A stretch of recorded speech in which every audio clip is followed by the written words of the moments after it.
What's up everybody? Today I review the Dodge Challenger Hellcat. I also review today the Dodge Challenger TA392. And finally I review a Dodge Challenger SXT. Why, you may ask? Because fun.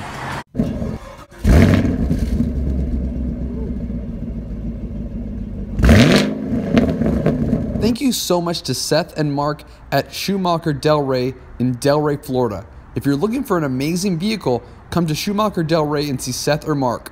Thank you.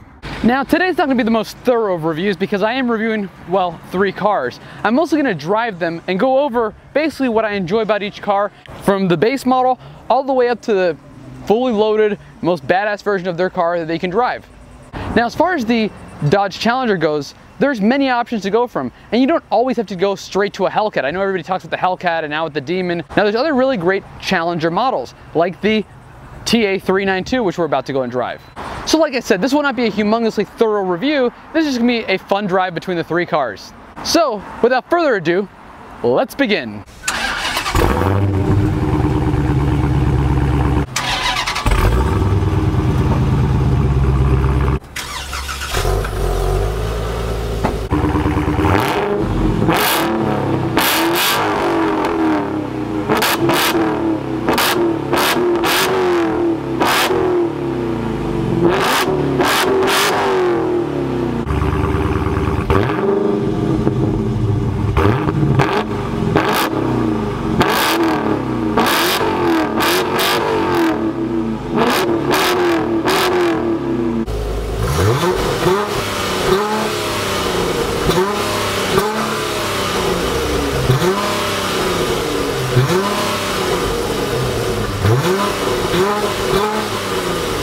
So we're gonna just climb up the ladder. We're gonna start on your base SXT V6 engine model of the Challenger. Then we're gonna drive the glorious Challenger TA392 that has 485 horsepower and 475 pound-feet of torque. Also in a manual. I know it only comes in one, but in a manual.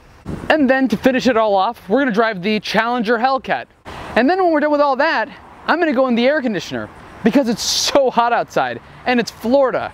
I think last time I checked, the heat index said it was 108 degrees. I don't know how I haven't collapsed yet. But anyways, let's go. Coming at you right now. All right, that's it. I can't take it anymore. I need AC. Oh my God, it was so hot out there. Okay, I'm going in reverse. It's a pretty small backup camera, but like I said, this is the base model. I did want to test out the base model compared to the other 2 big boys over there. Let's see, okay, almost out of here. So, I know you're thinking, why are we driving the SXT?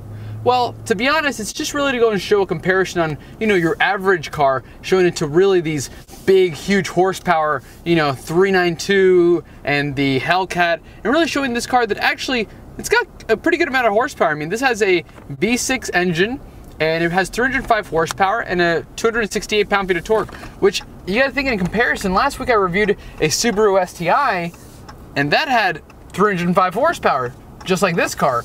So sometimes we get lost in horsepower numbers and forget that these cars actually have a good amount of horsepower in these base models. It's pretty incredible.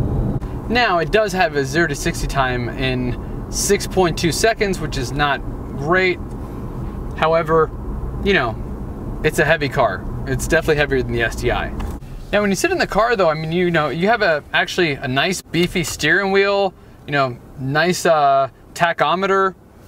Actually, a lot of the plastics feel rubbery, so it actually surprisingly feels pretty good, especially for an economical car. Considering this is one of the base Challengers, it's actually not bad at all. As soon as I get some space, I can go and stretch its wings and see how fast this bad boy can go.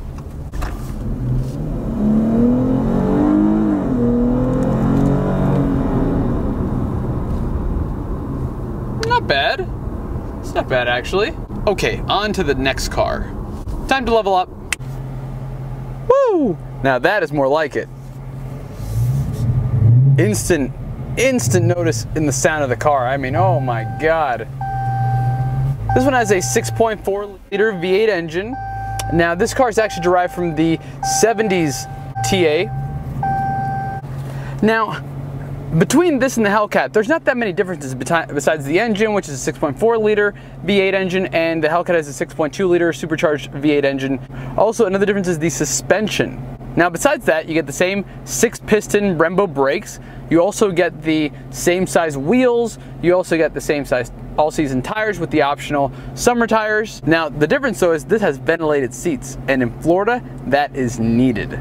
Now like I said, a 6.4 liter V8 engine with 485 horsepower, 475 pound-feet of torque, a manual transmission, and a 0 to 60 time in 4.3 seconds, and a quarter-mile time of 12.5 seconds. So this is pretty intense, and also all at a price of $39,000.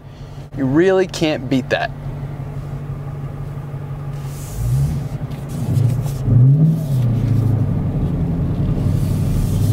Oh, that sound. Oh yeah, that sounds good. It sounds real good. 485 ponies. All right, I put it in sport mode. Now I gotta say, this one sounds a little throatier than the Hellcat. I mean, it just sounds a little deeper, a little, I don't know, it has a deeper sound to it. The Hellcat's a little more lean and mean. This one's more deep and just evil. Sounds amazing though. And the shifter is really good actually. Had a little struggle going into second gear a little bit for finding the gear, but besides that, it's actually worked pretty good. Oh yes. It's just fun.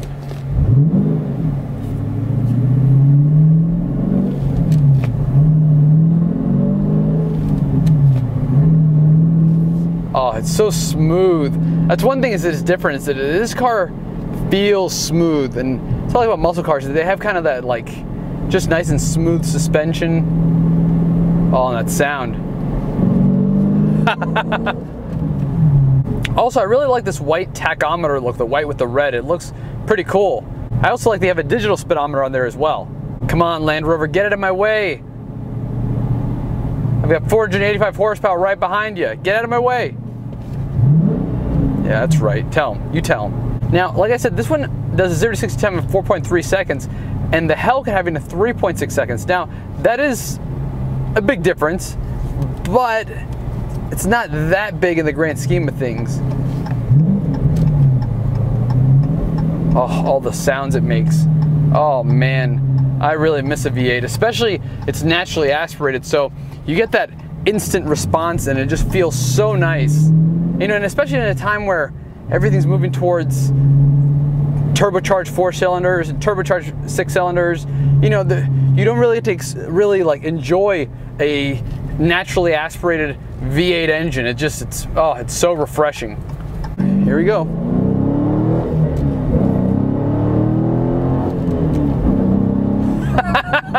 That's fun. Oh. Oh, that is fun. What a fun car though. I gotta say, this car is a ton of fun, and the sounds it makes. Oh yeah, baby. Oh, and it just keeps pulling and rumbling. Like, this is a true muscle car. This is what Chevy and Ford are missing out on, man. I mean, I know that, you know, they're more of a track car, but this car is just, it is really one of the only, you know, muscle cars left out there, and it just, oh yeah, that sound it makes.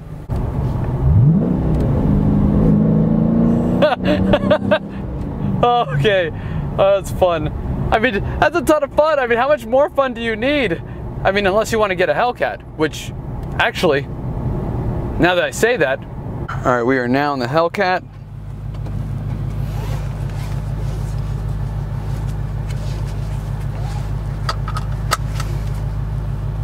I gotta say, the shifter in these cars are actually really good. I mean, it's got sensors in the back. This car is actually really loaded. I mean, you have rear sensors. You have, I believe, blind spot warnings on here as well. Wow. Actual sensors work great.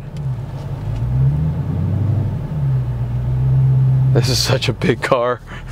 That is the truth though, it is a huge car. You know, it's a big car, however, it feels a little nimble driving it around this parking lot.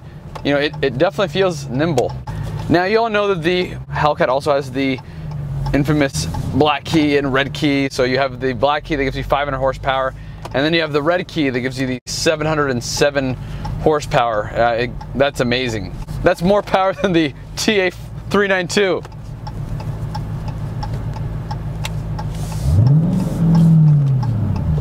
Okay.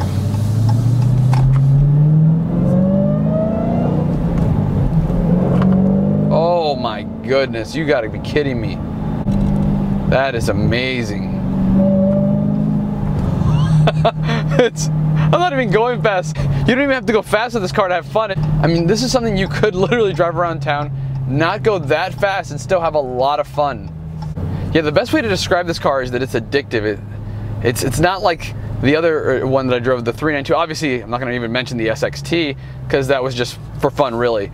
But this car, though, compared to the 392 is a lot of fun, but you got to rev it out a little bit really to enjoy it.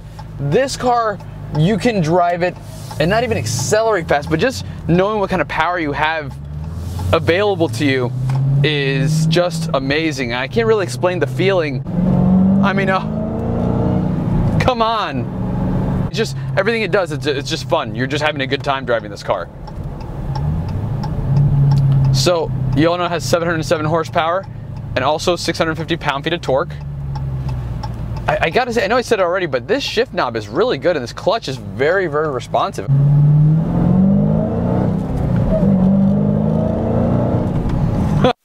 That was fun. I think I just wasted a quarter of gas. Oh my God, I can't explain to you how much fun this car is. And the supercharger is just so loud. I love it.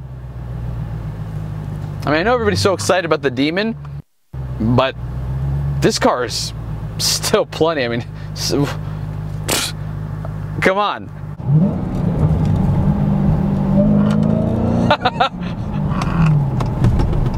Well, this is like when it comes to food, where people who are like, oh, that's too salty, or people who are really picky with their food and they like food bland. This is not for people who like bland food. This is for people who want extra peppers, extra jalapenos, extra spices, salt. Give me everything. Give me the heart attack. I want it.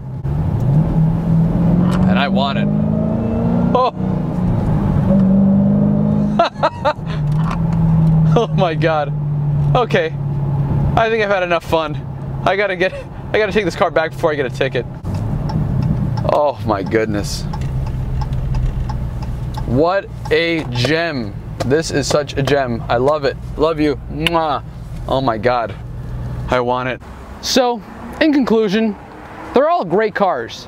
One more economical than others. The other is a horsepower and muscle car bargain. And the one in the middle is insane. Well, everybody, this concludes my video. I appreciate all of you for watching. If you're new to the channel, you can subscribe here. And if you want to watch the previous video, you can go and press right over here. And if you're already subscribed, I just want to say thank you so much for week in and week out watching my videos, and I really appreciate it. My name's Hector, this is Torque Junkies, and I'll see you next video.